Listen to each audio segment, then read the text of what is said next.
Well, in 1993, you get out of prison. Yes. Yeah. After serving around 4 years? Close to 4. I actually technically got out summer of 92, went to the halfway house. Okay, well, didn't you end up getting out and then getting put back in?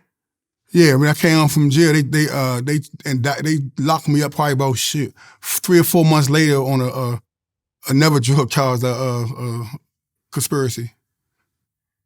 Okay, so you get out, you're out for a couple of months, and then you get thrown back in prison for how long? I probably stayed there about a month or two, and they put me in the halfway house too. We went to court. Okay, when you come out, this is 1993. At this point, the whole massacre had happened in D.C. Alpo's off the street, Wayne Perry's off the street, Big Head Gary is dead, Andre Tank Johnson is dead. How do you feel walking back into D.C. at this point? I was happy to be home. You know what I'm saying? And that game right there, man, it's a war. You're gonna lose casualties. Okay. And at that point, did you feel like you have to be done with the drug game altogether? Or do you feel like, oh, I'm just going to maybe dabble here and there to try to make a few ends meet? Or you see what I'm saying? Yeah. Now, I was already mentally done before I came home. I already knew I was done with the game when I came out. When I was putting my plans together and plots and plans together, I knew I was done already. Okay. And what made you come to that conclusion? Numerous reasons, but the main first reason was when I was over D.C. jail facing 35 to life, and when I actually say my prayers, I told God, I say, man, give me a shot to get back out on the streets with keeping my dignity and not cross no lines. I give life a fair chance. So that was the first thing. Then when I got out there, had a daughter in 1993, 94, that sealed the deal when I held her in my hands. There you have it. And then at that point, you started promoting parties? Yeah, promoting parties, start throwing parties, yeah. I mean, although party promoting is, depending on who you are, it could be lucrative. Yeah. It's not like the drug game. No. It's not even close. Yeah. You know what I mean, legal money and illegal money, the fact that you got to pay taxes and, everything else like that and do things properly as opposed to just moving weight. Was it an adjustment to try to basically deal with a lifestyle that, you can no longer get? It wasn't adjusted for me like that, Vlad, because it wasn't the money that I used to get in the streets, but the money I was getting in my party, I was probably getting more than the average dude on the block. You know what I'm saying? I was throwing the biggest parties in D.C., so I was probably getting 100, 140, 50 a year. So that was enough to live on. Okay. So you're making real legal money. I mean, did that feel good to finally really go legit? That feel good as shit. You know what I'm saying? It feel good as shit. You know what I'm saying? Because the people betting against you, statistics say you're going to go back in once you leave out. So that was motivation. It felt good. I mean, but being back in D.C., were there any sort of old beefs and, people that felt that you owed them money or you did them wrong or anything else like that? Nah, I definitely owe nobody no money.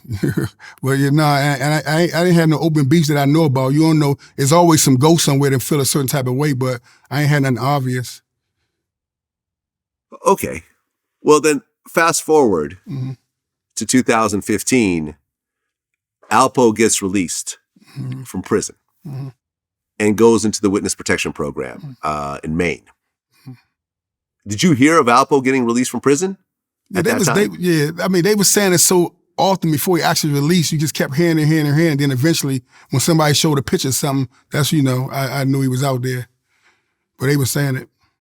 Right. And in 2018, he actually started to appear in Harlem. Right. Yeah.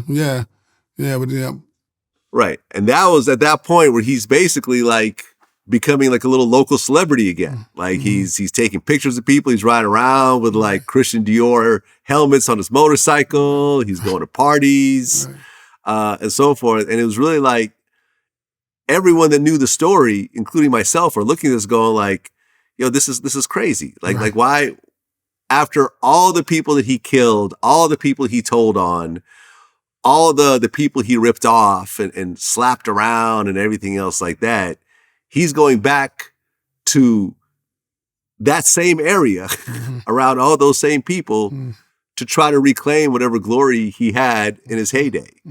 Did that surprise you? No, it didn't surprise me, you know what I'm saying, because I know he was a dude that was a freak for attention, you know what I'm saying? So I wasn't surprised.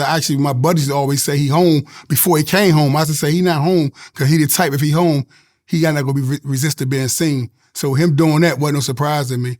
What surprised me was just you out on Halloween night when masks was normal to wear. That was a surprise to me. Right. And on October 31st, 2021 at 3:30 a.m., Alpo Martinez was shot and killed while sitting in his car. As he's trying to drive away, he's throwing drugs out the window to try and get rid of the evidence, but ultimately dies before medical attention could get to him. Number one, when you heard that story, what did you think? I thought it was bullshit. I mean, I thought it was bullshit, you know what I'm saying? Or he did a disgrace to a dude that was supposed to get money that was you come back home and you play on that level right there. So I thought it was bullshit. I thought the government was trying to clean up some of their work. Meaning that that they killed him, or that the government killed him, or he didn't really die and they're trying to cover it up. And right. They're trying to just put him somewhere else. I think they was just trying to justify why he died. Because at the end of the day, he still was under their watch. If he left the program or not, he was still out there because of their decision. So I think they wanted to make it seem like that, he went out his way to get killed, which he obviously did.